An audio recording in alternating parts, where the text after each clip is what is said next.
Was it exciting? Did you have to make some calls? There were a lot of calls made for a lot of songs in this movie. Honestly, like this movie, I think that like when you see it, it feels like a big, beautiful summer movie, but like we didn't have any budget. So there were a lot of favors and a lot of begging and Your niece for Taylor? I mean, honestly, she was with me on this experience the whole time, all throughout it. So like she really lived this with me.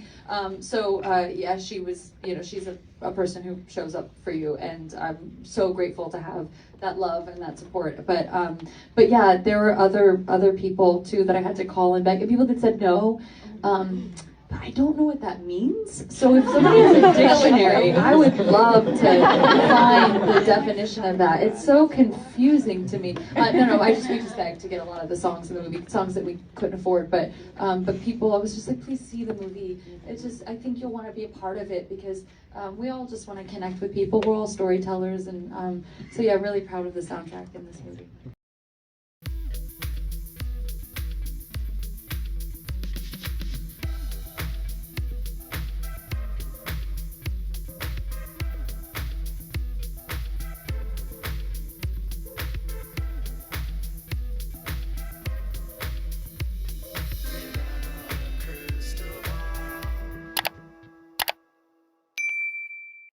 Hi, friends. Welcome back to my channel. It's Katie Joy. I hope you're having a great day. Blake Lively is changing her story. Does that mean she's lying? One time, Brian Friedman said, documents don't lie, but people do. I feel like we need to memorialize that with some merchandise, but it's not my quote, so I would be stealing it, and I'm not down with copyright infringement, unlike the Reynolds Lively parties, allegedly. But Blake Lively's story about Justin Baldoni and an alleged film that she was shown of a home birth and how this was adult content. It was labeled as the adult illicit content you can find on the interweb. She is now reframing this in a completely different light to try to reclaim her narrative as victim. And in a motion to dismiss that she filed in Texas, Blake Lively disclosed private medical information and the address of Jed Wallace after she and her attorneys argued in New York for a protective order that would protect addresses, yes, that's right, and medical information, profound mental health issues, right? And there's a protective order in place for this in New York, but in Texas, there is not a protective order. Now, an affidavit was signed by and issued by the person that tried to serve Jed, but this address could have easily been redacted, but they decided to just post it out there because it's Blake Lively and Ryan Reynolds, and this is the world of hypocrisy. But it was her changes and the way that she's reframing this as she's trying to get out of this lawsuit in Texas and wanting it to go to New York. And within here, this lawsuit and in this motion to dismiss, Blake has no evidence against Jed Wallace. She admits it. It's wild. I want to talk with you about a few of the issues at hand in this new filing. And I've got a couple other things that I found over the weekend that might blow your mind. Blake Lively is going to die on the hill that Mr. Jed Wallace is the man behind the fabricated smear campaign that she's been trying to push online since August. Blake has been trying to convince everyone that Justin is running a smear campaign against her, and that's why the public doesn't like her. Not her own behavior, not the fact that she created advertisements that looked like the book It Ends With Us with the title It Ends With Buzz, an advertisement for her alcohol brand, or the cocktails that she promoted at the screening and the after party with names of the abuser, Ryle You Wait, alcoholic beverages that are 40% of the time found to be a part of DV calls in the United States, according to studies. But she wants to blame Jed Wallace, not her own choices of how she marketed the film. And she's going to try to double down and say that Jed caused his own problems by trying to smear her and that she filing a complaint against him isn't defamation. Now, I don't know how this is going to go. I'm just more interested in how she spins things because if you start reading the different filings, she comes up with different narratives and she didn't disappoint in this filing. In her CRD complaint and in her amended complaint, here's what she says about a film that she was shown by Jamey Heath. To add insult to injury, Mr. Heath approached Miss Lively and her assistant on set and started playing a video of a fully nude woman with her legs spread apart. Miss Lively thought he was showing her pornography and stopped him. Mr. Heath explained that the video was his wife giving birth, and Miss Lively was alarmed and asked Mr. Heath if his wife knew he was sharing the video, and to which he replied, "She isn't weird about this stuff," as if Miss Lively was weird for not welcoming it. Miss Lively and her assistants excused themselves, stunned, and Mr. Heath had shown them a nude video. That's how she frames Jamey Heath showing her a still picture of a home birth.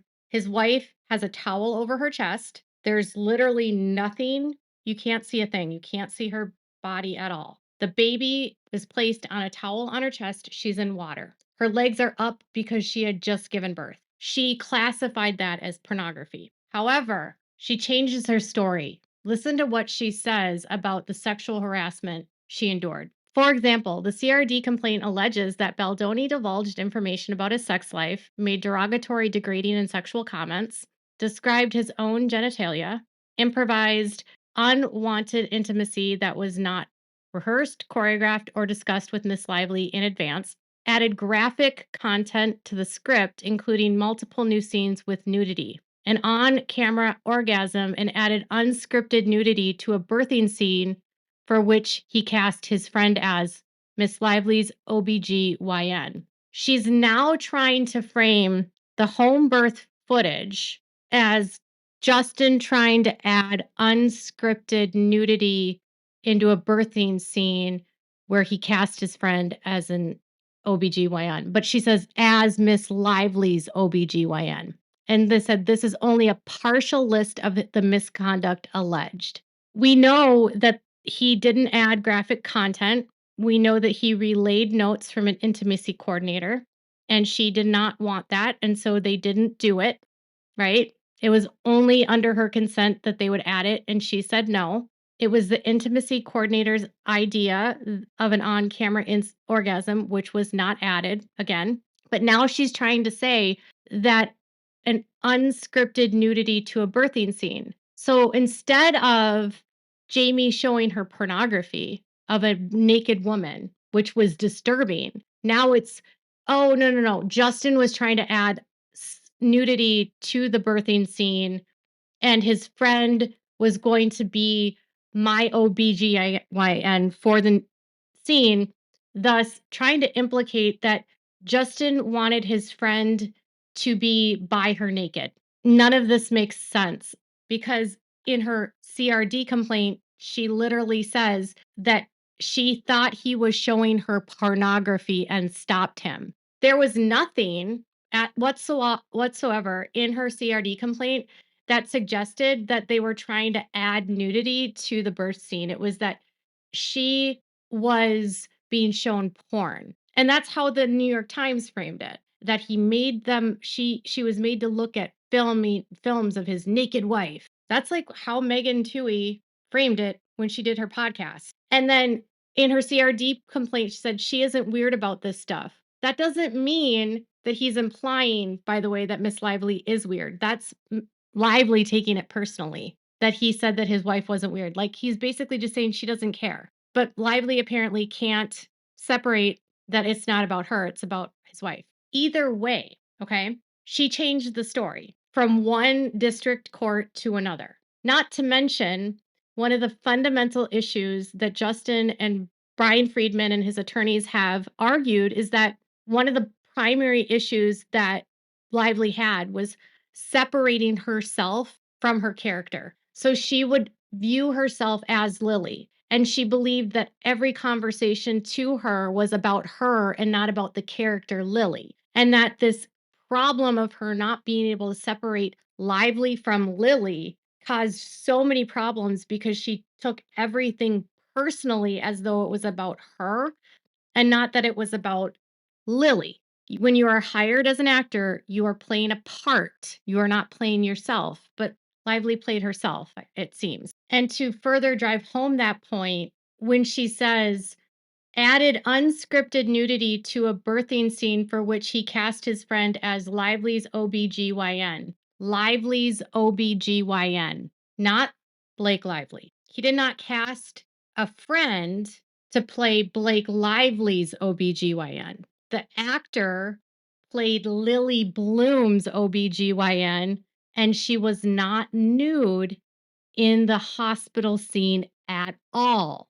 And now that she has been exposed by Baldoni and Friedman because she had a full gown on, wore briefs, all of those things, the only thing that showed were her legs. You can watch the movie, it's obvious. There's no nudity. And yet now it's, well, no, now it's that he was going to be my OGBGYN and I was going to be more naked. So were you naked or were you going to be naked? And either way, were you naked? No, it didn't happen. Blake Lively then tries to explain how Melissa Nathan orchestrated a smear campaign and what the actual smear campaign was, proposing that she had a less than favorable reputation, which was actually factual. She didn't have a great reputation. The last film she was on, the rhythm section, it was widely reported that there was serious issues on the set. There'd also been many years of articles about her demanding behavior on set and the feud she had with other casts that she was on shows with or on films with, and that she proposed planting stories about the weaponization of feminism and blaming her for production members' job losses. Well, that's actually a fact. She had people fired who were just doing a job. 2 assistant directors were fired. The composer was fired. Editors were fired. Many people lost their jobs because of her takeover of the film. And they had to let them go. And then they had to pay double for her team. And mind you, she paid for none of it. Not $1 came out of her budget. She contributed $0. Blake Lively, who, by the way, leaked this to the New York Times and worked with the New York Times in concert to get this out, says that her counsel sent a CRD form and complaint and cease and desist letters to Wallace, Baldoni, and the Wayfair parties, and that the next day, several outlets reported on the CRD complaint. But leading the race was TMZ, which included a defamatory statement from Friedman on behalf of the plaintiffs, among others. Later that same day, the New York Times published an article reporting on the allegations titled, "We Can Bury Anyone Inside a Hollywood Smear Machine." She's acting like the New York Times wasn't the first, and somehow this is, proof that Baldoni leaked the CRD complaint. But then later in the same motion to dismiss said, even if she did give it to the New York Times, it doesn't matter. She's protected by litigation privilege. She's trying to get around the fact that and argue that the CRD complaint was a legal document, that it doesn't matter if she leaked it because litigation protects whatever is in the document and she believes it's true. But TMZ did publish an article at 6:54 a.m. Pacific time on the 21st. And if you remember, the New York Times published that morning, but she had given this to multiple outlets, okay? And in this article, this is what she says Brian Friedman said in a statement that is defamatory. Brian Friedman lashed out at the lawsuit, saying it was designed to fix her negative reputation, adding the claims are false, outrageous, and intentionally salacious with an intent to publicly hurt. He goes on to say that Lively was a nightmare on set, threatening to not show up to set, threatening to not promote the film, and ultimately leading to its demise during release, which literally is all that's in his lawsuit. And she says that's defamatory. They have actual evidence of her threatening to not show up to the set, threatening not to promote the film, and leading to the demise during release because of how she acted. That's the defamatory statement from TMZ. But the New York Times article was the one that picked up the most steam. They were the ones that actually published the complaint itself, where you could read it online. And it was the New York Times that worked directly with Blake Lively. And now listen to this about how she tries to flip the script after accusing all of them on the CRD complaint of engaging in sexual harassment. She wants this dismissed because she's saying that plaintiffs fail to adequately plead defamation. So here's how she describes it. Ms. Lively identified all defendants, including Wallace and Street, opposite a list of the causes of action alleged therein, which is common practice in many jurisdictions and required in California state courts. Ms. Lively also included in the CRD complaint detailed factual allegations related to her claim. She did not state or suggest that Wallace or Street harassed her or breached any contract with her. Well, I think doesn't the retaliation campaign classify as harassment? Wouldn't you classify being retaliated against in the press harassing? Instead, she described the social media services that plaintiffs were retained to perform for Wayfair, and Baldoni included examples of those services supported by text messages, also included in the complaint, where she also omits the lines that factually disprove this claim, but that's for another day. She says it defies logic that a reasonable reader would believe that everyone listed in the caption of a preliminary administrative filing is responsible for all conduct alleged in the following 80 pages. Indeed, reviewing the CRD form and complaint as a whole, as required, makes clear that Ms. Lively has not stated explicitly or implicitly that plaintiffs engaged in 10 illegal acts under state and federal law. Street was never specifically mentioned in the body of the CRD complaint, and the facts surrounding Ms. Wallace dealt with social media retaliation campaign, not sexual harassment. So I guess if you list his name with 10 other parties and you're claiming that they were involved in counts that included sexual harassment, that's not actually blaming someone for sexual harassment. She also tries to argue that she did not file any of this with malice. Listen to this. Miss Lively believed that when she filed the CRD form and complaint, and believes now that plaintiffs engaged in a retaliatory social media campaign to harm her for speaking out about the sexual harassment and hostile workplace she endured at the hands of plaintiff's partners, Baldoni, Wayfair, and Heath. Such actions do not establish actual malice, but instead just the opposite, a genuine belief in harm. Belief. Did you see that? Did you hear that?